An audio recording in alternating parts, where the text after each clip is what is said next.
حضرت تمیم داری رضی اللہ تعالیٰ عنہ کی دجال سے ملاقات۔ ایک مرتبہ میں سمندر کے سفر پر نکلا۔ مسافروں کی کل تعداد 30 تھی اور ہم سب ایک کشتی پر سوار تھے۔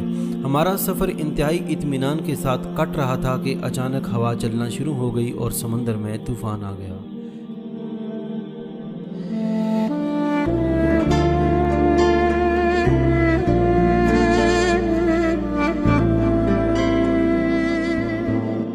اس شدید ہوا اور طوفانی لہروں کے باعث ہماری کشتی اور سمندر میں موجود دیگر کشتیاں ڈوبتی جاتیں۔ کشتی کے مسافر اس صورتحال سے پریشان ہو گئے اور ہر کوئی اپنے اپنے خداؤں کو پکارنے لگا، کیونکہ کسی کو کچھ سمجھ نہیں آ رہا تھا کہ کیا کرے۔ سمندر سے اٹھنے والی لہریں ایک سمت کے بجائے ہر طرف سے کشتی کو اپنی لپیٹ میں لے رہی تھیں۔ تک ہار کر ملاح نے بھی چپو چھوڑ دیے اور ایک طرف بیٹھ گیا۔ اب ہم میں سے ہر کسی کو یقین ہو چلا تھا کہ موت یقینی ہے۔ سورج غروب ہونے کو تھا اور اس کی روشنی آہستہ آہستہ ختم ہوتی جا رہی تھی۔ شام کا اندھیرا اور منزل کا کوئی پتہ نہیں۔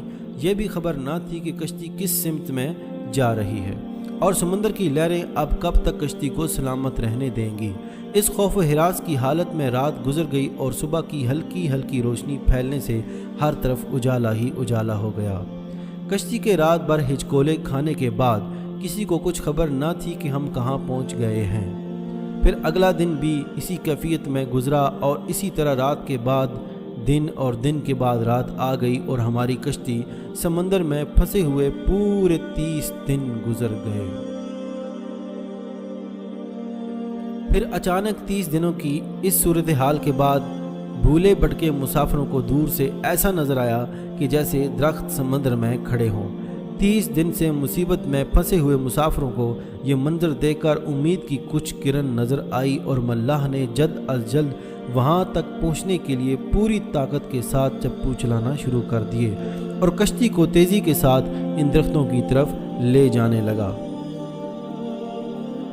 کشتی میں موجود مسافر جنہیں یقین ہو چکا تھا کہ اب موت کے سوا کوئی چیز نہیں، ان کے چہرے زندگی کی امید سے چمک رہے تھے۔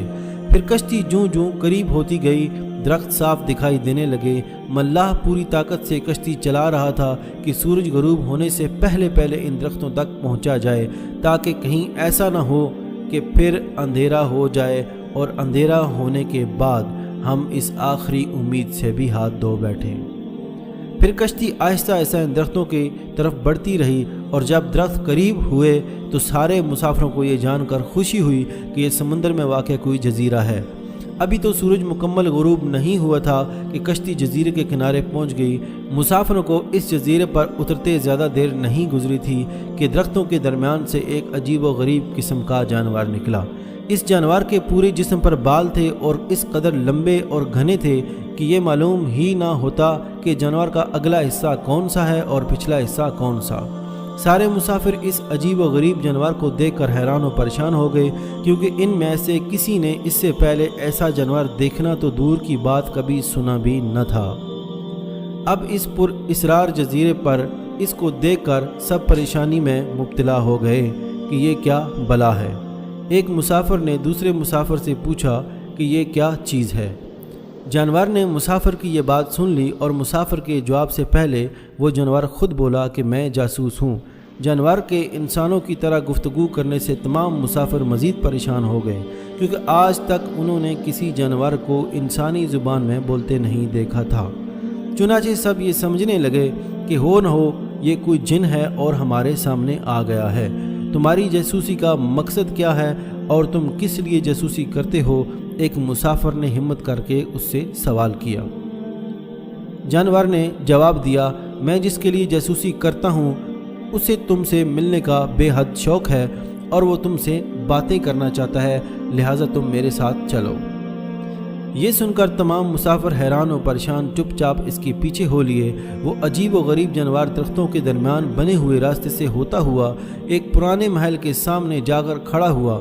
محل کو چاروں طرف سے بلند و بالا درختوں نے گھیر رکھا تھا۔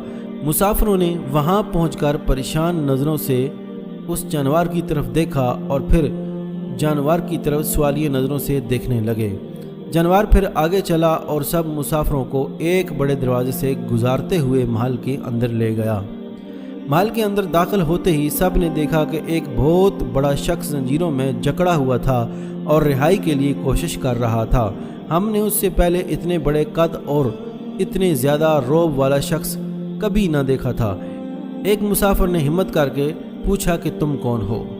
اس رعب والے شخص نے کہا کہ میں کیا ہوں اور کون ہوں یہ تو تم جان ہی لوگے، پہلے تم یہ بتاؤ کہ تم کون ہو۔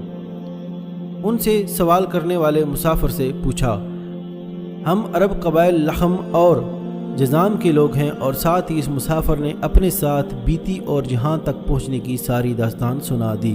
اس قید میں جکڑے ہوئے شخص نے کہا، ذرا مجھے نخلستان بیسان کے متعلق تو بتاؤ۔ اس نے کہا کہ اس کے متعلق تم کیا جاننا چاہتے ہو؟ ایک مسافر نے سوال کیا۔ خبردار، ان قریب ان پر پھل لگنا بند ہو جائے گا، وہ قیدی غصیلے انداز میں بولا۔ پھر وہ مسافروں سے مخاطب ہو کر کہنے لگا، اچھا تبرستان کے دریاؤں کے متعلق تو بتاؤ۔ مسافروں نے کہا، دریا کے متعلق کیا پوچھنا چاہتے ہو؟ وہ بولا کہ اس میں پانی ہے۔ مسافروں نے کہا، ہاں اس میں پانی ہے۔ اس نے کہا کہ ان قریب اس کا پانی ختم ہو جائے گا۔ پھر وہ کہنے لگا، مجھے زغر کے چشمے کے متعلق تو کچھ بتاؤ۔ مسافروں نے کہا کہ اس کے متعلق تم کیا پوچھنا چاہتے ہو؟ یہی کہ اس چشمے میں پانی ہے کہ نہیں؟ اگر وہاں پانی ہے تو پھر وہاں کے لوگ چشمے کے پانی سے کھیتی باڑی کرتے ہیں۔ پھر وہ پوچھنے لگا، اچھا مجھے ذرا امیوں کے نبی محمد رسول اللہ صلی اللہ علیہ وآلہ وسلم کے متعلق تو کچھ بتاؤ۔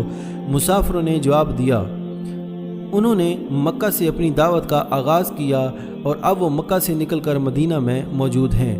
کیا وہ عرب کے لوگوں کے ساتھ کوئی لڑائی لڑے اور عربوں نے لڑائی میں ان کے ساتھ کیا سلوک کیا؟ قیدی نے پوچھا۔ جواب ملا کہ لڑائی میں وہ عربوں پر غالب رہے اور بہت سے عربوں نے تو ان کی اطاعت بھی قبول کر لی اور اب خود کو ان کی تابعداری میں رکھتے ہیں۔ یہ سنتے ہی وہ خود سے پھکارا اور زنجیروں کو جھٹکا دیا۔ پھر مسافروں کو مخاطب کر کے بولا، اب میں تم کو اپنے متعلق بتاتا ہوں کہ میں دجال ہوں، اور تمہاری باتوں سے یہ معلوم ہوتا ہے کہ مجھے یہاں سے نکلنے کی اجازت ملے گی، پھر میں اس جزیرے سے نکلوں گا اور 40 دن میں ساری دنیا گھوموں گا۔ دنیا کی کوئی بستی اور گاؤں ایسا نہیں ہوگا جہاں سے میرا گزر نہ ہو۔ ہاں مکہ اور مدینہ میں جانا میرے بس سے باہر ہے، مجھے وہاں جانے کی اجازت نہیں ہے۔ میں ان دونوں شہروں میں داخل ہونے کی کوشش بھی کروں گا تو میرے آگے فرشتے رکاوٹ بن جائیں گے اور ان کے ہاتھوں میں تلواریں ہوں گی اور وہ مجھ سے لڑیں گے۔ یہ داستان ہمیں ایک صحابی حضرت تمیم داری رضی اللہ تعالیٰ عنہ نے سنائی، جو اسلام قبول کرنے سے پہلے عیسائی تھے۔ یہ عجیب و غریب واقعہ دیکھنے کے بعد آپ نبی کریم صلی اللہ علیہ وآلہ وسلم کی خدمت میں حاضر ہو کر مسلمان ہو گئے اور صاحب ایمان ہو گئے۔ ویڈیو اچھی لگنے کی صورت میں دوستوں سے شیئر کیجیے گا۔